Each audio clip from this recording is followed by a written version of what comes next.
కనిపిస్తూ ఉన్నది. చూడండి నాతో పాటు పరిశుద్ధ గ్రంథంలో నుంచి. తరువాత ఒక దినమందు ఎలీషా షూనేము పట్టణమునకు పోగా అచ్చట గనురాలైన ఒక స్త్రీ భోజనమునకు రమ్మని అతని బలవంతము చేసిన గనుక అతడు ఆ మార్గమున వచ్చినప్పుడల్లా ఆమె ఇంటిలో భోజనము చేయుచు వచ్చెను. ఎవరున్నారు ఇక్కడ? సునోమియురాలు అన్నటువంటి ఒక స్త్రీ ఇక్కడ మనకు కనిపిస్తూ ఉన్నది. బైబిల్లో ఎంతమంది ఉన్నారు స్త్రీలు అంటే? అనేక మంది ఉంటూ ఉన్నారు. కానీ ఈ రాజుల గ్రంథములో యెహోరాము అనేటువంటి రాజు రాజ్య పరిపాలన చేస్తూ ఉన్నప్పుడు ప్రియులారా, అక్కడ ప్రవక్తగా ఎవరున్నారు అంటే ఎలీషా ప్రవక్తగా ఉన్నట్టుగా మనం ఇక్కడ చూస్తూ ఉన్నాం. ప్రవక్త అనగా రాబోయేటువంటి విపత్తులు, జరగబోయేటువంటి దాన్ని, ఇదిగో మన యొక్క రాజ్యంలోనికి, మన యొక్క లోకములోనికి దేవుణ్ణి నమ్ముకొనకపోతే దేవుని యొక్క శాపాలు మన యొక్క దేశానికి వస్తాయి అని చెప్పేసి హెచ్చరించేవాడుగా ప్రవక్త ఉంటున్నట్టుగా మనం చూస్తూ ఉన్నాం. అందుకే ఇక్కడ ఏమని ఉన్నదంటే, అంతటా ఒక దినమందు ఎలీషా షూనేము పట్టణమునకు పోగా అచ్చట ఎవరున్నారట? గనురాలైనటువంటి ఒక స్త్రీ ఉన్నది. ప్రియుల, ఎవరినంటాము మనం గనురాలని? ఎవరైతే ధనము ఎక్కువగా ఉంటుందో, ఎవరికైతే ఆస్తి ఐశ్వర్యము లేకపోతే స్థలాలు పొలాలు అలాగనే బంగారము వెండి ఎవరికైతే ఎక్కువ ఉంటాయో అట్టి వారందరినీ మనం ఏమంటామంటే గనులు అన్నటువంటి విషయం గురించి ఇక్కడ బైబిల్ సెలవిస్తూ ఉన్నది. ప్రియుల,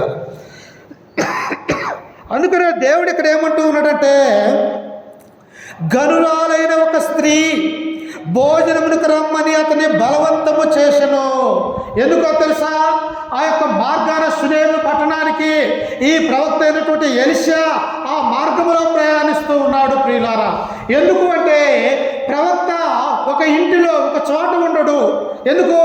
ఆ యొక్క దేశమంతా కూడా పర్యటించి ఆయా గ్రామాలలో, ఆ యొక్క పట్టణాలలో వెళ్ళి దేవుని యొక్క వాక్యాన్ని వారికి తెలియజెప్పుతూ దేవుని యందు భయము భక్తిగా ఎలా ఉండాలో, దేవుడు ఆయనకు ఏం సెలవిచ్చాడు అన్నటువంటి మాటల్ని ప్రవక్త ఏం చేస్తారంటే ఆ ప్రజలకు ప్రకటించేవారిగా ఉంటూ ఉన్నారు. ప్రియుల, ప్రకటించబడకపోతే ఎవరన్నా క్రీస్తును నమ్ముతారమ్మా? దేవుని యొక్క వాక్యము ప్రకటించకపోతే క్రీస్తు యొక్క గొప్పతనం మనకు అర్థం కానటువంటి వారిగా మనం ఉంటూ ఉంటాం. అలాగని యొక్క ప్రవక్త అయినటువంటి ఎలీషా ఏ పట్టణానికి వెళ్ళాడంటే షూనేము అనేటువంటి పట్టణానికి వెళ్ళినప్పుడు అక్కడ ఒక గనురాలైనటువంటి ఒక స్త్రీ కనిపిస్తూ ఉన్నది. ప్రియులారా, ఈమె సామాన్యమైనటువంటి స్త్రీ కాదు. నీనాలంటి బ్రతికే స్త్రీ కాదు. ఏమా అనేకమైనటువంటి సంపద ఉన్నది, కావాల్సినటువంటి మరి ఆహారం ఉన్నది, కావాల్సినటువంటి అనేకమైనటువంటి వస్త్రాలు, అలాగనే బంగారం వెండి ఇలాంటి అన్నీ కూడా కలిగినటువంటి ఈ యొక్క స్త్రీ ప్రవక్తను గుర్తించినటువంటి వాడిగా దానిగా మనం చూస్తూ ఉన్నాం. గుర్తించి ఏమంటూ ఉన్నది? అక్కడ కింద వచనంలో చూడండి, 9వ వచనంలో, కాగా ఆమె తన పెనిమిటిని చూసి మన యొద్దకు వచ్చుచూ పోవచ్చు ఉన్నవాడు భక్తి గల దైవజనుడని నేను ఎరుగుదును.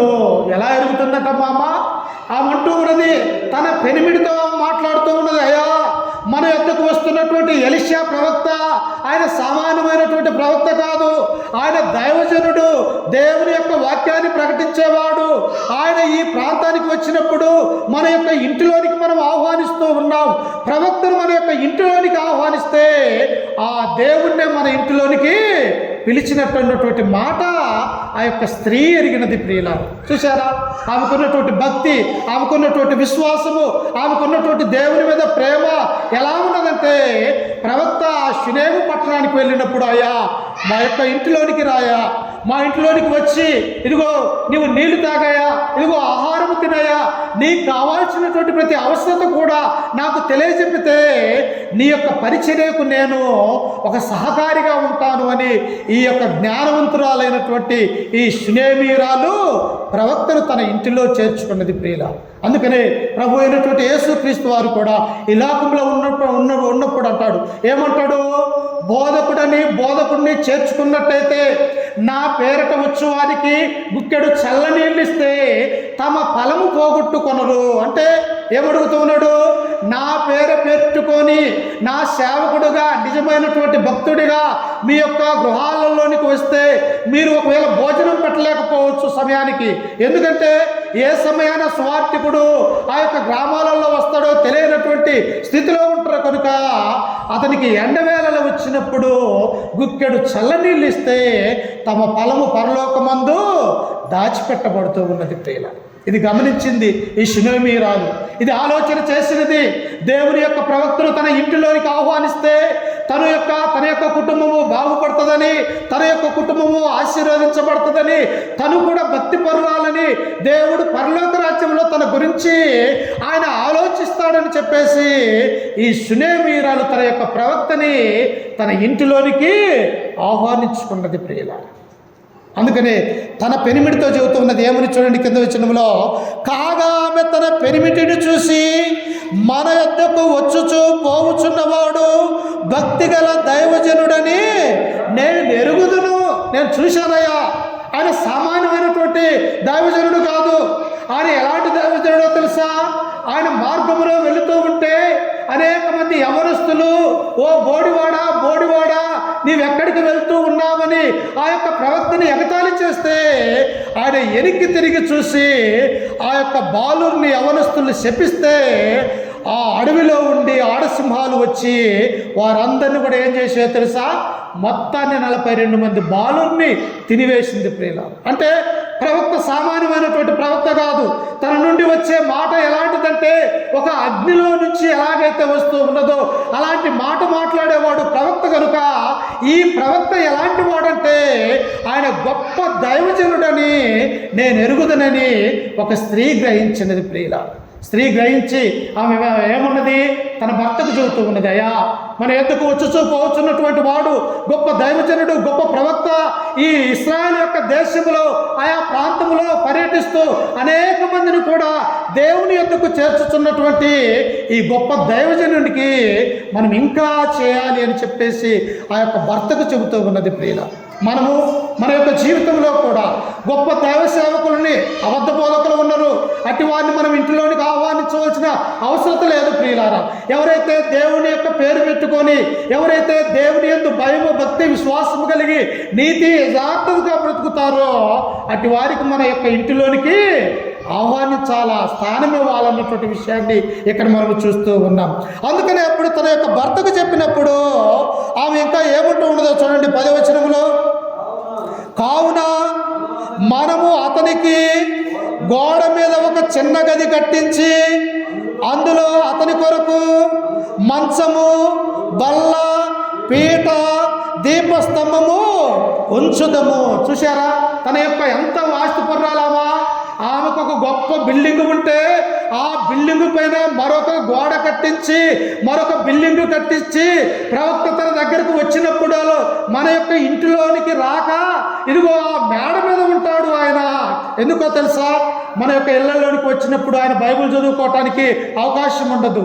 ఎందుకంటే ఏకాంతంగా ప్రార్థన చేయటానికి మన ఇంటిలో మనం అందరం ఉంటాము కనుక కొద్దిగా మొహమాటం కలిగి ఉంటాడు. కనుక ఈ ప్రవక్తకు మన యొక్క ఇంటిలోనికి వచ్చి మనలోనికి వచ్చే కంటే మనం ఉంటున్నటువంటి మిద్దె మీద ఒక చిన్న గోడ కట్టించి అందులో ఒక మంచాన్ని, ఒక పీటని, ఒక దీపస్తంభాన్ని, ఒక వెలుతురు కొట్టిని ఉంచినట్లయితే ఆయనకు ఏ ఆటంకము కలగక మనం ఆయన కొరకు ఒక ప్రత్యేక గదిని నిర్మిద్దామని చెప్పేసి తన భర్తకు చెబుతూ ఉన్నది ప్రియుల. ఎవరు చేయగలరా పని? ఎవరు తన యొక్క డబ్బులు ఖర్చు పెట్టుకొని సేవకుడికి ఒక గృహాన్ని కట్టించగలరు? సేవకుడికి కట్టిస్తే ఆమెకు వచ్చే లాభం ఏమిటి? ఇంకా డబ్బులు ఖర్చు అయిపోయాయి కానీ ఆమె ఇంటిలోనికి ఏమీ రాదు. కానీ ఆమె మనసులో ఏమున్నదో తెలుసా? ఇశ్రాయేలు దేవుడైనటువంటి యెహోవా ఆయన సర్వోన్నతుడు, భూమిని ఆకాశాన్ని సమస్త మానవాల్ని నిర్మించినటువంటి ఆ ప్రభు సేవకుడికి నేను ఆశ్రయించినట్టయితే నన్ను తన పరలోక రాజ్యములో నిత్యరాజ్యములో ఉంచుతాడన్నటువంటి ఆ నిరీక్షణ ఈ యొక్క స్త్రీ కలిగి ఉంటూ ఉన్నది ప్రియుల.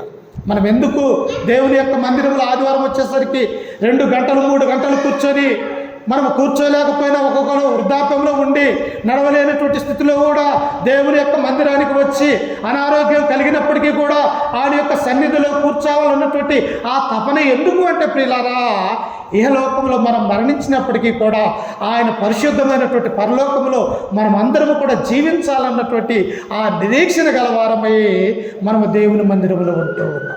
అందుకనే ఈ యొక్క స్త్రీ కూడా తన భర్తతో చెబుతూ ఉన్నది, అయ్యా మన మిద్దె మీద ఉన్నటువంటి ఒక మిద్దె మీద ఒక గోడ కట్టించి అందులో అతని కొరకు మంచము, బల్ల, బీట, దీపస్తంభము నుంచుదము. అతడు మన యొద్దకు వచ్చినప్పుడల్లా అందులో బస చేయవచ్చు అని చెప్పెను. మంచి ఆలోచన ప్రియులారా. ఏం చేస్తుంది? సామెతల గ్రంథం 14వ దేవుడు అంటాడు, జ్ఞానవంతురాలు తన యొక్క ఇల్లును కట్టుకొనును. ఏ స్త్రీ అయితే జ్ఞానం కలిగి ఉంటుందో, ఏ స్త్రీ అయితే దేవుని యందు భయభక్తులు కలిగి ఉంటుందో, ఏ స్త్రీ అయితే ప్రతి ఆదివారం దేవుని యొక్క మందిరములో ఉంటుందో, ఏ స్త్రీ అయితే ఉదయం లేచిన దగ్గర నుంచి దేవునికి మొరపెడుతూ ఉన్నదో, ఏ స్త్రీ అయితే తన యొక్క కుమారుడు తమ యొక్క భర్తలని ప్రేమతో చూస్తూ ఉన్నదో, అట్టి స్త్రీ ఏం చేస్తుంది అంటే జ్ఞానము కలిగి తన యొక్క ఇంటిని కట్టుకుంటుంది అని చెప్పేసి సామెతల గ్రంథం జ్ఞాని అయినటువంటి సొలొమోను సెలవిస్తూ ఉన్నాడు. జ్ఞానం లేకపోతే, బుద్ధిహీనతగా ఉంటే, అది పురుషుడైనా స్త్రీ అయినా మనము జ్ఞానం కలిగే యొక్క లోకంలో లేకపోతే మనం అనేకమైనటువంటి పాపములు నశించిపోవటానికి అవకాశం ఉంటూ ఉన్నది ప్రియులారా. అందుకే ఈమె గురించి దేవుడు ఏమన్నాడంటే, ఈ స్త్రీ గనురాలు. దేని విషయంలో తెలుసా? ఆస్తిలో, ఐశ్వర్యములో, విశ్వాస విషయములో, దేవుని మీద ప్రేమ విషయములో, దేవుని మీద భక్తి విషయంలో కూడా ఈ స్త్రీ ఎలాంటిది అంటే గనురాలుగా పిలువబడ్డట్టుగా మనము చూస్తూ ఉన్నాం. అందుకనే ప్రియులారా, ఈ సమయంలో కానొక సమయంలో యాకోబు భార్య అయినటువంటి లేయా కూడా తమ యొక్క గర్భాన దేవుడు కుమార్తెలు అనుగ్రహించినప్పుడు ఆ స్త్రీ తన యొక్క తమ కుమార్తెలతో అంటున్నది, ఇహలోకములో ఇక నుంచి నా కుమార్తెలు నన్ను భాగ్యవంతులు అంటారు కదా అంటున్నారు. అంటే స్త్రీకి పుట్టినటువంటి కుమార్తెలు తమ తల్లిని చూసి తమ యొక్క కుమార్తెలు ఏమంటారో తెలుసా? నా తల్లి భాగ్యవంతురాలు. ఎందుకు భాగ్యవంతురాలు? ఆమె యొక్క గర్భాన మేము పుట్టినము, ఆమె యొక్క గర్భాన పుట్టడానికి దేవుడు మాకు సహకారిగా ఉన్నాడు కనుక ఈ లోకంలో నా యొక్క తల్లి గొప్పది, గనురాలు, భాగ్యవంతురాలు తమ యొక్క కుమార్తెలు చెప్పాలి అంటే ప్రియులారా, స్త్రీ యొక్క నడవడిక సరైనటువంటి విధానంలో ఉండాలన్నది దేవుని యొక్క ఉద్దేశమై ఉంటూ ఉన్నది. ఈనాడు చూడండి, అనేక మంది స్త్రీలు తమ యొక్క సంసారాల్ని లేకపోతే తమ యొక్క జీవితాలని అనేక విధాలుగా కోల్పోయి అనేక పాపములో పడిపోయినటువంటి స్త్రీలను మనం ఈ లోకంలో చూస్తూ ఉంటాం ప్రియులారా. కానీ ఈ స్త్రీ గురించి దేవుడు ఏమన్నాడంటే, ఈమె గనురాలైనటువంటి స్త్రీ, దేవుని యందు భయభక్తులు కలిగినటువంటి స్త్రీగా కొనియాడబడుతూ ఉన్నది ప్రియులారా. అందుకనే కింద వచనంలో మనం చదువుకుంటే చూడండి, ఆయన 11వ వచనంలో, ఆ తరువాత అతడు అక్కడికి ఒకానొక దినమున వచ్చి ఆ గదిలో చొచ్చి అక్కడ పరుండెను. ఏమన్నది? తన పెనిమిడికి చెప్పింది, అయ్యా మన మిద్దె మీద మరొక మిద్దె కట్టించి ఈ ప్రవక్తను అందులో ఉంచుదాము. అతడు ఎప్పుడైనా రాని, వారానికి ఒకసారి రాని, నెలకు ఒకసారి రాని, లేకపోతే సంవత్సరానికి ఒకసారి రాని, ఎప్పుడు వచ్చినా ఆయనకు ఆటంకము లేక ఈ మేడ మీద ఉంటాడని చెప్పేసి తన భర్తకు చెప్పుకొని తన భర్తను కూడా క్రీస్తులోనికి మళ్లించినటువంటి స్త్రీగా మనము చూస్తూ ఉన్నాం. చూడండి ప్రియులారా, ఒక ఇల్లు కట్టాలంటే ఏం అవసరమై ఉంటుంది? ఇసుక అవసరమై ఉంటుంది, ఇటుకలు అవసరమై ఉంటున్నది, సిమెంట్ అవసరమై ఉంటూ ఉన్నది, ఆ తర్వాత పనిచేసే కూలీలకి డబ్బులు అవసరమై ఉంటూ ఉన్నది. ఇన్ని చేసినది ఎవరి ద్వారా తెలుసా? ఆ స్త్రీ తన పెనిమిటికి చెప్పి తన కొరకు ఒక గొప్ప ఇంటిని కట్టించినది ప్రియులారా. ఈ లోకంలోనే ఒక ఇల్లుని కట్టించిందంటే దేవుడు ఊరక వదిలిపెడతాడా? చూడండి ఒకసారి హెబ్రీయులకు రాసినటువంటి పత్రిక 6వ అధ్యాయము, ప్రసన్న వాళ్ళ రూపమ్మ, హెబ్రీయులకు రాసినటువంటి పత్రిక 6వ అధ్యాయము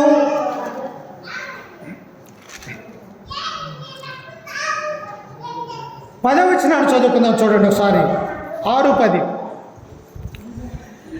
మీరు చేసిన కార్యమును మీరు పరిశుద్ధులకు ఉపచారము చేసి ఇంకను ఉపచారము చేయుచుండుట చేత తన నామమును బట్టి చూపిన ప్రేమను మరుచుటకు దేవుడు అన్యాయస్తుడు కాడు. ఈ భూలోకంలో నువ్వు దేనినైతే విత్తుతావో ఆ పంటనే కోస్తావని దేవుడు అంటూ ఉన్నావు. అది మంచి విత్తనమా? లేకపోతే మంచి విత్తనమైతే మంచి ఫలాలను కోస్తాం, చెడ్డ విత్తనమైతే చెడ్డ ఫలాలనే మనం కోయగలుగుతాం ప్రియులారా. అందుకనే హెబ్రీ గ్రంథకర్త అంటూ ఉన్నాడు, ఇదిగో మీరు పరిశుద్ధులకు ఉపచారము చేసి ఇంకను ఉపచారము చేయుచుండుట చేత తన నామమును బట్టి చూపిన ప్రేమను మరుచుటకు దేవుడు అన్యాయస్తుడు కాడు. ఈ స్త్రీ ఇది గుర్తించింది. ఏమన్నది? నేను పెట్టే ఈ ఖర్చు, ఈ ఇటుకలకి, ఆయన కొరకు ఈ స్థలాన్ని, ఇవన్నీ కూడా మరుచుటకు దేవుడు అన్యాయం చేసేవాడు కాదు ప్రియులా. మన దేవుడు అన్యాయం చేస్తాడమ్మా? నీ నా అవసరాలు గుర్తించే దేవుడు, నీ నా ఆరోగ్యాన్ని చూసే దేవుడు, మనం ఆపదలో ఉన్నప్పుడు ఒక తల్లిలా లాలించేవాడిగా మన యొక్క దేవుడు ఉంటూ ఉన్నాడు. మనం అనారోగ్యం కలిగి హాస్పిటల్లో ఉన్నప్పుడు మనకు ధైర్యం చెప్పేవాడిగా దేవుడు ఉంటూ ఉన్నాడు. అంటే మనము చేసిన ప్రతి పని కూడా దేవుని కొరకు మనము చేసినట్టయితే ఆయన మరిచిపోడు అన్నటువంటి విషయాన్ని ఈ గ్రంథం మనకు సెలవిస్తూ ఉంది. ఇప్పుడు ఈ స్త్రీ ఏం చేసింది? తన భర్తకు చెప్పుకొని పైన ఒక ఇల్లేసి ఆయన వచ్చిపోవటానికి ఒక మంచము, బల్ల, ద్వీపము, పీట అన్నీ కూడా సమకూర్చినట్టుగా మనము చూస్తూ ఉన్నాం. చూశారా ప్రియులారా? నా జీవితంలో కూడా, మన యొక్క జీవితంలో కూడా సరైనటువంటి సేవకుడికి, సరైనటువంటి ఆ యొక్క స్వార్థికుని మన ఇంటిలోనికి కూడా ఆహ్వానించుకొని దేవుని యొక్క వాక్యం ఆయన ద్వారా చెప్పించుకొని మనమందరం కూడా కుటుంబంగా కూర్చొని ఆ వాక్యం విన్నట్టయితే ఎంత ప్రయోజనకరమో, ఎంత దీవెనకరమో రాబోయేటువంటి వాక్యాలలో ఉన్నది ప్రియులారా. అందుకనే చూడండి, తిరిగి రాజుల 2వ గ్రంథము 4వ అధ్యాయం 11వ వచనానికి మనం చదువుకుంటూ ముందుకు కొనసాగుదాం. చూడండి, రాజుల గ్రంథము 4వ అధ్యాయము 12వ వచనం చదువుకుందాం. పిమ్మట అతడు తన దాసుడైన గేహాజిని పిలిచి ఈ సునేమీయురాలిని పిలవబరగా వాడు ఆమెను పిలిచెను. ఆమె వచ్చి అతని ముందర నిలవబడినప్పుడు ఈయనకేమర్థమవుతుందో తెలుసా? నా కొరకు ఇంత ఖర్చు పెట్టి ఒక మేడగది కట్టించాదే, ఈ స్త్రీ ఏంటి, ఈమె యొక్క విశ్వాసము, ఈమె భక్తి ఎలాంటిది అని చెప్పేసి తన దాసుడైనటువంటి, తన స్నేహితుడైనటువంటి ఆ పరిచారకుడైనటువంటి గేహాజిని పిలిచి, అయ్యా కింద ఉన్నటువంటి సునేమీయురాల్ని పిలువ, ఆ యొక్క స్త్రీని నా దగ్గరికి పైకి పిలుచుకొని రా అని చెప్పేసి తన యొక్క దాసుడైనటువంటి గేహాజికి ఈ యొక్క ఎలీషా ప్రవక్త చెప్పాడు ప్రియులారా. ఎప్పుడైతే ఈ యొక్క మాట గేహాజీ విన్నాడో ఆ సునేమీయురాల దగ్గరికి వెళ్ళాడు. అమ్మా, ప్రవక్త పైనుండి నిన్ను పిలుస్తూ ఉన్నాడు అనగా, ఎందుకో నిన్ను పిలుస్తూ ఉన్నాడు, ప్రవక్త తన దగ్గరికి రమ్మని అన్నప్పుడు ప్రవక్త దగ్గరికి వెళ్ళాలంటే ఆనాడున్నటువంటి పురుషులు కానీ స్త్రీలు కానీ భయపడతారు ప్రియులారా. ఎందుకో తెలుసా? ప్రవక్త ఒక మాట చెబితే అది జరిగిపోతుంది ప్రియులారా. ప్రవక్త దేవుని యొక్క మాటలు పలికేవాడు కనుక, ప్రవక్త దేవుని యొక్క గ్రంథాన్ని, ఆయన యొక్క శాపాలని, ఆయన యొక్క ఆశీర్వాదాలని చెప్పేవాడు కనుక ప్రవక్త ఆ గ్రామానికి వస్తూ ఉన్నాడంటే అనేక మంది భయపడేవారిగా ఉంటూ ఉన్నారు. ఈ యొక్క సునేమీయురాలు కూడా ఎందుకు నన్ను ప్రవక్త పిలుస్తూ ఉన్నాడు అని చెప్పేసి మేడ ఎక్కింది. మేడ ఎక్కి నేరుగా ఇంట్లోకి వెళ్ళలేదు ప్రియులారా. ఏం చేసిందో తెలుసా? నేరుగా ఆయన వాకిటి దగ్గర నిలబడి ప్రవక్త మాట కొరకు ఎదురు చూస్తూ ఉన్నది. అప్పుడు చూడండి ఆయన ఏమంటూ ఉన్నాడు. చూడండి 13వ వచనంలో, 13, అతడు నీవు ఇంత శ్రద్ధ భక్తులు మాయందు కనపరిచితివి, నీకు నేను ఏమి చేయవలను ఓ స్త్రీ అంటూ ఉన్నాడు. ఏమంటున్నాడు? ఆ యొక్క ఇంటి దగ్గరలోనికి వచ్చాడు, వాకిటి దగ్గర నిలబడింది, ఏనేమో లోపల కూర్చొని ఉన్నాడు. అప్పుడు స్త్రీని చూసి, ఓ సునేమీయురాలైనటువంటి స్త్రీ, మా ఎడల నీవింత భక్తి శ్రద్ధ వహించి మాకు సమయానికి ఆహారం పెడుతూ ఉన్నావు, ఇదిగో కూర్చోవటానికి పీటనిచ్చావు, పడుకోవటానికి మంచము మాకు ఇచ్చావు, అలాగనే దేవుని యొక్క వాక్యాన్ని చదువుకోవటానికి ఒక ద్వీపాన్ని అనుగ్రహించినావు, మా మీద నీకు ఇంత శక్తి, ఇంతలో భక్తి శ్రద్ధ ఎందుకు వహిస్తున్నావు అని చెప్పేసి ఈ ప్రవక్త అడుగుతూ ఉన్నాడు ప్రియులారా. మనం ఏం చేస్తాము? మనం ఏం చేయగలుగుతాము? ఒక అధికారిని మనము లోపరుచుకోవాలంటే అతనికి ఏం చేస్తాము? డబ్బును ఆశ చూపిస్తాం ప్రియులారా.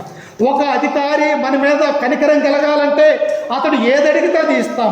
కానీ ఇక్కడ ఈ సునేమీయురాలు ఆయన గురించి ఏం కోరుకోవట్లేదు, కానీ ప్రవక్తకు ఒక ఆలోచన వచ్చినది, ఈమె ఎందుకు ఇలా చేస్తూ ఉన్నది, ఇంత ఖర్చు పెట్టుకొని మా కొరకు ఒక ఇల్లును కట్టించినది, ఎందుకు ఈమె ఇలాగ చేస్తూ ఉన్నది, ఆమెను పిలువు గేహాజీ అని ఆయన పిలిచినప్పుడు ఆ స్త్రీతో ఈ ప్రవక్త అంటూ ఉన్నాడు, అమ్మా నీకు ఏం కావాలా నా నుంచి, నీకు ఏం అవసరమై ఉన్నది నా నుంచి, మా ఎడల ఎంత శ్రద్ధ కలిగి ఉన్నావని చెప్పేసి ఈ ప్రవక్త షునేమీరాలు అడుగుతున్నాడు.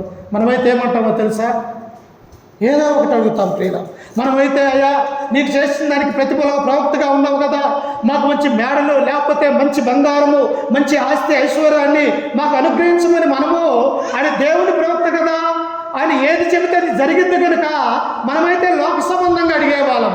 కానీ ఆ స్త్రీ అంటూ ఉన్నది, ఒకసారి చూడండి ప్రియులారా, అదే 4వ అధ్యాయము 14వ వచనం చూడండి.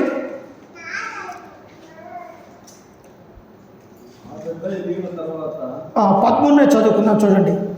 రాజుతోనైనను సైన్యాధిపతితోనైనను నిన్ను గూర్చి నేను మాట వాళ్ళని కోరుచున్నావా అని అడగమని గేహాజీకి ఆజ్ఞేయగా వాడు ఆ ప్రకారం ఆమెతో అనను. అందుకమే నేనా స్వజనులలో కాపురం ఉన్నానను. అమ్మా నీకేదైనా కష్టం వస్తే రాజుతో మాట్లాడేనా, ఇశ్రాయేలు యొక్క రాజు అయినటువంటి యెహోరాము రాజ్య పరిపాలన చేస్తూ ఉన్నాడు, యూదా దేశంలో వచ్చేసి యెహోషాపాతు రాజ్య పరిపాలన చేస్తున్నాడు. ఈ 2 రాజ్యాలకు రాజులు ఉన్నారు కనుక నీకేదైనా అవసరమై ఉన్నట్టయితే నేను వెళ్ళి ఆ రాజులతో మాట్లాడి నీ యొక్క శ్రమ కానీ నీ యొక్క బాధ కానీ నేను తీర్చగలను అని చెప్పేసి ఆ షునేమీరాలతో అంటూ ఉన్నది ప్రియుల. చూశారా ప్రవక్తకి ఎంత పలుకుబడి ఉన్నది, రాజు దగ్గరికి వెళ్ళి మాట్లాడే శక్తి కలిగిన వాడు. రాజును సైతం కూడా నీ మార్గం సరిగా లేదు, నీ రాజ్య పరిపాలన సరిగా లేదని చెప్పే ఒక గొప్ప ధైర్యవంతుడిగా ప్రవక్త ఉంటూ ఉన్నాడు. కానీ ఈ స్త్రీ అంటూ ఉన్నది, అయ్యా నువ్వు నా గురించి రాజుతో మాట్లాడాల్సిన అవసరం లేదు, నాకే బాధ లేదయ్యా, నేను నా స్వజనులలో కాపురం ఉన్నాను, నాకు కావాల్సినటువంటి ఆస్తి ఉంది, ఐశ్వర్యం ఉంది, సంపద ఉన్నది, ఇదిగో దేవుడు నాకు మంచి పెనిఫిట్ను అనుగ్రహించాడు, నాకేం అవసరం లేదు అని చెప్పేసి ఎలీషా ప్రవక్తతో ఈ స్త్రీ అంటూ ఉన్నది ప్రియుల. చూశారా ఆమెకున్నటువంటి జ్ఞానం ఎలాంటిది, ఆమెకున్నటువంటి వివేకం ఎలాంటిది, ఆమెకున్నటువంటి భక్తి ఎలాంటిది. ప్రవక్త దగ్గర నేను ఏదైనా మాట్లాడితే అది పాపంతో కూడుకున్నటువంటి మాట అవుతుందని చెప్పేసి నా స్వజనులలో నేను కాపురం ఉన్నాను, నాకు ఏది కుదవలేదయ్యా అని చెప్పేసి ఆయన రామంటూ ఉన్నది ప్రియుల. అందుకనే దేవుడు అంటాడు, సింహము పిల్లలు లేమి కలిగి ఆకలి కొనను, నా పిల్లలు ఆకలికి చనిపోరంట ప్రియుల. సింహము పిల్లలు అడవిలో ఉన్నటువంటి సింహము రారాజు అయినప్పటికీ కూడా తమ యొక్క పిల్లలు ఆకలి కొంటారేమో, కానీ నా యందు భయము భక్తి విశ్వాసం కలిగినటువంటి పిల్లలు అసలు ఆకలి కొనరు అనేటువంటి మాటని కీర్తనాకారుడు మనకు సెలవిస్తూ ఉన్నాడు. అందుకని ఈ స్త్రీ అంటూ ఉన్నది, నాకు ఏది కూడా తక్కువ లేదు, దేవుడు నాకు సమృద్ధిగా అనుగ్రహించినాడు అంటూ ఉన్నది ప్రేమ. అప్పుడు చూడండి కింద వచనంలో 14వ వచనంలో చదువుకుంటే 4:14 ఎలీషా ఆమె నేనేమి చేయగోరుచున్నదని వానిని అడగగా గేహాజీ ఆమెకు కుమారుడు లేడు మరియు ఆమె పెనిమిటి ముసలివాడని అతనితో చెప్పెను. చూశారా ఎలాంటిదంట, ఆమెకు కుమారుడు లేడన్న విషయం కూడా ప్రవక్తకి చెప్పలే. అయ్యా మరి నాకు సంతానం లేదు, నా యొక్క వంశము ఇంతటితో ఆగిపోతుంది అన్నటువంటి ఆ బాధ కూడా ప్రవక్త దగ్గర వెలబుచ్చక, అలాగనే ఆమె చేసుకున్నటువంటి భర్త ఎలాంటి వాడో తెలుసా, ఆమెకు ఆ భర్తకు 20-30 సంవత్సరాల తేడా ఉన్నది ప్రియులు. అంటే ఒక ముసలివాడితో ఆమె కాపురము చేస్తూ ఉన్నది. ఆనాడు ఏం చేస్తారంటే ధనవంతులైనటువంటి అనేక మంది భార్యలు చేసుకునేటువంటి రోజులు ప్రియులారా. కాబట్టి ఈ యొక్క స్త్రీని కూడా ముసలివాడైనప్పటికీ కూడా తమ భర్తే శిరస్సు అని, తమ భర్తను మాత్రమే ప్రేమించి లోబడి ఆ విధంగా ఆమె తనతో కాపురము చేస్తూ ఆమెకు సంతానం లేకపోయినా కానీ ఇదిగో నాకు సంతానం లేదని ఆమెమి ప్రవక్తను కోరుకొనలేదు. ఎందుకో తెలుసా, పరలోకముందు ఉన్నటువంటి దేవుడు అన్నీ చూసే దేవుడు అంటాడు. మన హృదయంలో ఏమున్నదో, మన మనస్సులో ఏమున్నదో, నోటి మాట మన యొక్క పెదాల నుంచి బయటికి రాకతొలికే అంతరంగంలో ఏమనుకుంటున్నామో హృదయాలను పరిశీలించే దేవుడు పైనున్నాడని ఈ స్త్రీకి తెలుసు కదా. అందుకు ఆమె ప్రవక్తతో ఏమనలేదు. అప్పుడు గేహాజీ అంటూ ఉన్నాడు, అయా ప్రవక్త, ఆమె అన్నీ ఉన్నాయి కానీ పాపం ఆమె జీవితంలో ఏం లేదంట, సంతానం అనేది లేదు ప్రియుల.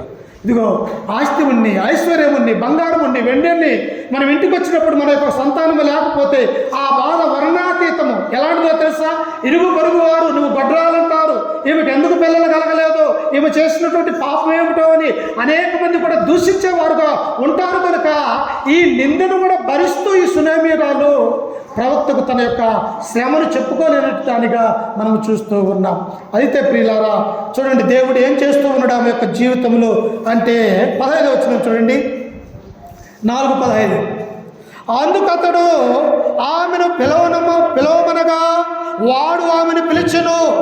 ఆమె వచ్చి ద్వారమందు నిలవగా ఎలీషా మరుసటి ఏట ఈ ఋతువున నీ కౌగిట కుమారుడుండనని ఆమెతో అనెను. ఊహించలేదామా? ఆమె ఇలాంటి మాట వస్తుందని, తన యొక్క జీవితంలో ఆశ్చర్యంతో చేస్తారని దేవుడు ఆమె ఊహించలేదు. ప్రియులారా, వెంటనే ఆ యొక్క వాకిటి దగ్గర ఉన్నటువంటి ఆ షునేమీరాల్ని ఎలీషా లోపల ఉండి అంటూ ఉన్నాడు, ఓ షునేమీరాలైనటువంటి స్త్రీ, నీ అడగకపోయినను కూడా దేవుడు నాతో పలికిస్తున్నటువంటి మాట ఏమిటో తెలుసా? ఇదిగో మీదటికి అనగా వచ్చే సంవత్సరానికి ఇదే నెలకి ఇదే ఋతువుకు నీ కౌగిట కుమారుడు ఉంటాడు అని చెప్పేసి ప్రవక్త ఆ యొక్క స్త్రీని ఆశీర్వదించాడు. ప్రియుల, ఆమె చూసిందా?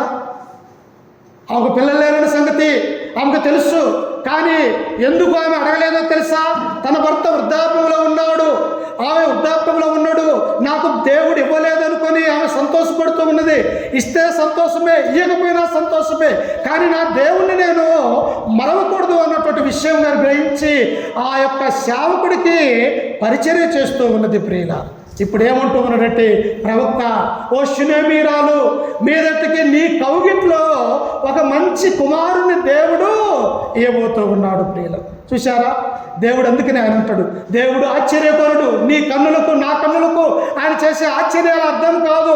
అందుకని ఆయన ఆశ్చర్యకరుడు, ఆలోచనకర్త, బలవంతులైన దేవుడు, నిత్యుడకు తండ్రి, సమాధానకర్త అని ఆయనకు పేరు దేవుడు పెట్టి ఉన్నాడు. ప్రియులారా, కనుక మన యొక్క జీవితంలో కూడా దేవుని యందు విశ్వాసము, నమ్మకము మనము కలిగి ఉన్నట్టయితే దేవుడు నీ హృదయంలోనికి తొంగబడి నీకేది అవసరమో అది తీర్చగల దేవుడు.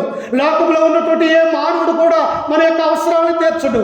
మనము దేవుని యందు భయభక్తులు కలిగి ఆయన యొక్క సన్నిధిలో మోకరించి మనం ప్రార్థన చేస్తే మనకు కావాల్సిన ప్రతి అవసరత దేవుడు తీరుస్తాడు అన్నటువంటి ఆ విశ్వాసం మనకు ఉండాలి. ప్రియులారు, ఏమిటేమున్నది? ఇప్పుడు విశ్వాసం ఉన్నది. తన భర్త ముసలివాడైనప్పటికీ కూడా, తనకు సంతానం కలగరు అని తెలిసినప్పటికీ కూడా ప్రవక్త మీదటికి నీకు కుమారుడు నీ కౌగిట్లో ఉంటాడు అని ఎప్పుడైతే చెప్పిందో ఏమేమంటూ ఉన్నదో చూడండి, కింద వచ్చిన ఒకసారి అక్కడే ఆమె ఆ మాట విని, దైవజనుడవైన నా ఏలినవాడా, అలాగూ పలుకవద్దు, నీ దాసురాలైన నాతో అబద్ధం ఆడవద్దునను. ఎందుకో తెలుసా? వృద్ధాప్యంలో పిల్లలు పుట్టడం అనేది అసాధ్యము. శారా అబ్రహామును కూడా చూస్తూ ఉన్నప్పుడు అబ్రహాము 100 సంవత్సరాలు గతించినటువంటి వృద్ధాప్యుడిగా ఉన్నాడు. శారా 90 సంవత్సరాలు కలిగి ఉన్నది. 3 దేవదూతలు మమ్రే ఉన్నటువంటి గుడారంలోనికి వచ్చారు.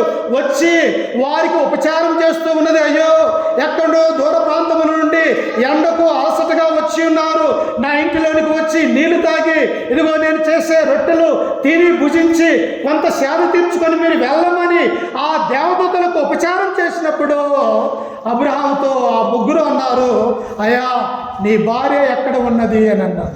అన్నప్పుడు ఆ అబ్రహాం అంటూ ఉన్నాడు, ఇదిగో నా భార్య అక్కడ రొట్టెలు చేస్తూ ఉన్నదయ్యా, మీ కొరకు సిద్ధపరుస్తూ ఉన్నదయ్యా అని చెప్పేసి అన్నప్పుడు ఆ భార్య దగ్గరికి వెళ్ళి, మీదటికి నీకు కుమారుడు ఇదే ఋతువుకు నీ కౌగిట్లో ఉంటాడు అని ఆ శారా అబ్రహాం కూడా దేవుడు చెప్పాడు. ప్రియులు, అప్పుడు ఏమన్నది? శారా నవ్వింది, అబ్రహాం నవ్వాడు. ఎలా? 100 సంవత్సరాలు నాకు, 90 సంవత్సరాలు నా భార్యకి, ఈ వయస్సులో మా యొక్క రక్తం ఏమన్నా మరి ఏమో తగ్గిపోకుండా ఉన్నదా? మేము లేచి నడిచే ప్రాయం కలిగి లేము, మేము వృద్ధాప్యంలో ఉన్నామే, ఇది ఎలా సాధ్యము అని భార్యాభర్తలు కూడా నవ్వారు. ప్రియులారా, కానీ శారాకి ఇచ్చాడమ్మ దేవుడు. మీదటికి అదే సంవత్సరానికి అదే నెలకి ఆమె కౌగిట్లో ఇస్సాకును దేవుడు అనుగ్రహించినాడు. అప్పుడు అంటున్నది శారా, దేవుడు నాకు నవ్వు కలగజేసాను. ఏం చేశాడంట? కష్టపడుతున్నటువంటి నీ ఎడల, బాధపడుతున్నటువంటి ఆమె ఎడల, ఏడుస్తున్నటువంటి ఆమె ఎడల, గొడ్రాలను పడుతున్నటువంటి ఆమె ఎడల సంవత్సరం తిరగగానే ఏం చేశాడు దేవుడు? నవ్వు కలుగజేశాడు. ఎలా వచ్చిందో తెలుసా? దేవుని సన్నిధిలో ఉండటం వల్ల, దేవుని బిడ్డలకు ఉపచారం చేయటం వల్ల, దేవుని పరిచర్య చేయటం వల్ల ఆమె యొక్క జీవితంలో ఎల్లప్పుడూ నవ్వే తప్ప రెండోది లేనట్టుగా మనం చూస్తూ ఉన్నాం. ఏమంటూ ఉన్నది? ప్రవక్త ఎలీషా, నీవు అబద్ధం ఆడవద్దు. ఎందుకు అబద్ధం ఆడుతూ ఉన్నావు? నా భర్త ముసలివాడిగా ఉన్నాడు, నేను కూడా అలాంటిదే ఉన్నాను, కనుక నా యొక్క గర్భములో నాకు కుమారుడు పుట్టడం అనేది అసాధ్యము అని చెప్పేసి ప్రవక్తతో మాట్లాడుతూ ఉన్నది ప్రియులారా. అప్పుడు ఆయన అంటూ ఉన్నాడు, కింద వచనంలో చూడండి, పిమ్మట 17వ వచనము, పిమ్మట ఆ స్త్రీ గర్భవతి మరుసటి ఏట ఎలీషా తనతో చెప్పిన కాలమున కుమారుణ్ణి కనెను. ప్రవక్త మాట తప్పిపోతుందమ్మా? దేవుని యొక్క మాట తప్పిపోతుందా? దేవుడు ఏమన్నాడు తెలుసా? ఆకాశమైనను భూమి అయినను గతించును కానీ నా మాట ఒక పొల్లైనను పోదన్నాడు. మన మాటలు పోతాయి, మనం నిలకడగా లేనటువంటి వారు. కానీ దేవుడు ఏం చేస్తున్నాడు? భూమి గతించిన, ఆకాశం గతించిన, ఈ పంచభూతాలు లయమై కాలిపోయినా కానీ నేను చెప్పే మాట జరిగి తీరుతూ ఉన్నదన్నాడు. ఈ ప్రవక్త కూడా అన్నాడు, మీదటికి నీ కౌగిట్లో కుమారుడు అన్నాడు. అదే సంవత్సరానికి తిరిగి అదే షునేమీరాలు ఇంటికి వచ్చినప్పుడు ఆమె కౌగిట్లో ఎవరున్నారు తెలుసా? మంచి కుమారుణ్ణి దేవుడు అనుగ్రహించినాడు ప్రియులు. అందుకనే కీర్తనకారుడు అంటాడు 127వ కీర్తన 3-4 వచనాలు చదువుకుంటే, కుమారుని యెహోవా అనుగ్రహించు స్వాస్థ్యము గర్భఫలము ఆయనిచ్చు బహుమానం. ప్రియులారా, నీ జీవితంలో, నా జీవితంలో మనం మేలు పొందాలంటే, ఆశీర్వదించబడాలంటే మనం చేయవలసినటువంటి పని ఏమిటంటే, ఈ షునేమీరాలు ఎలాగైతే దైవజనుణ్ణి, దేవుని ప్రవక్తను చేర్చుకొని అలా మేడ మీద మిద్దె కట్టించినదో, తన యొక్క జీవితంలో ఉన్నటువంటి ఆ గొడ్రాలతనము, ఆ జీవితంలో ఉన్నటువంటి శ్రమ, వేదన అన్నీ కూడా దేవుడు చూసి గొప్ప సంతోషాన్ని అనుగ్రహించినట్టుగా మనం చూస్తూ ఉన్నాం. ఇప్పుడు షునేమీరాల జీవితం ఎలా ఉన్నది? జ్ఞానవంతురాలుగా ఉన్నది, తన ఇల్లు కట్టుకున్నది, తన భర్తను మార్చుకున్నది. ఇప్పుడు తన యొక్క బిడ్డలో, తన యొక్క గర్భంలో ఒక మంచి కుమారుని అనుగ్రహించినప్పుడు, అమ్మ ఆస్తి కంటే, ఐశ్వర్యం కంటే ఏది సంతోషమమ్మా? మన బిడ్డలు, మనకు కుమారులు కుమార్తెలు కలిగినప్పుడు, వారు ఎదుగుచు గొప్పవారైనప్పుడు, పలాని వారి బిడ్డలు, పలాని వారి కుమారులు కుమార్తెలు మంచి ప్రయోజకులైనప్పుడు ఆ తల్లిదండ్రులకి సంతోషం కలుగుతూ ఉన్నది. ఈ యొక్క షునేమీరాల జీవితంలో కూడా గొప్ప సంతోషాన్ని దేవుడు ఇచ్చినట్టుగా మనం చూస్తూ ఉన్నాం. అందుకనే ప్రియులారా, ఈమె ఎలాంటిదో తెలుసా? ఈమె ఇంకా దేవుడంటే భయము, భక్తి, విశ్వాసం కలిగినటువంటి స్త్రీగా, తమ యొక్క భర్తను మార్చుకున్నటువంటి స్త్రీగా, అలాగనే సేవకుడి పట్ల అమ్ముకున్నటువంటి ప్రేమను, సేవకుడు అంటే అమ్ముకున్న భయాన్ని మనం చూస్తూ ఉన్నాం. నీవు నేను కూడా షునేమీరాలు ఎందుకు జీవించకూడదు? మనము మన యొక్క శరీరంలోనే ప్రాణం ఉన్నది కదా, మనం ఎందుకు ఆమెలో భక్తి కలిగి జీవించకూడదు? మనం ఎందుకు మన యొక్క భర్తలను ప్రేమించకూడదు? మనం ఎందుకు మన యొక్క కుమారులు కుమార్తెలను ఆదరించకూడదు? అందుకనే దేవుడు అంటాడు, గుణవతి అయిన భార్య దొరుకుట అరుదు, అట్టిది ముత్యము కంటే అమూల్యమైనది ప్రియుల. అరుదు, గుణమైనటువంటి స్త్రీ దొరకటమే రావడం అరుదు. కానీ ఒకవేళ దొరికినదంటే అది ముత్యము కంటే, బంగారం కంటే, వెలైనటువంటి వస్తువుల కంటే అది అరుదు అన్నటువంటి విషయాన్ని దేవుడు సెలవిస్తూ ఉన్నాడు. కనుక మన యొక్క జీవితంలో షునేమీరాల దేవుని యందు భయం కలిగి ఉందాం, భక్తి కలిగి ఉందాం, విశ్వాసం కలిగి ఉందాం. మన జీవితంలో కూడా ఆమె ఎలాగైతే ఒక కుమారుని పొందుకొని ఆమె ఆశీర్వదించబడదో, మనము కూడా దేవుని యొక్క ఆశీర్వాదాలకి పాత్రలు కావాలని చెప్పేసి ఈ వాక్యం ద్వారా మిమ్మల్ని హెచ్చరిస్తూ, ఈ మాటలను నేను కూడా హెచ్చరిక చేసుకుంటూ ఓపికతో మీ అందరికీ మన రక్షకుడు ప్రభు అయిన యేసుక్రీస్తు నామమున వందనాలు తెలియజేస్తూ ఈ వాక్యాన్ని ముగించుకుంటూ ఉన్నాను.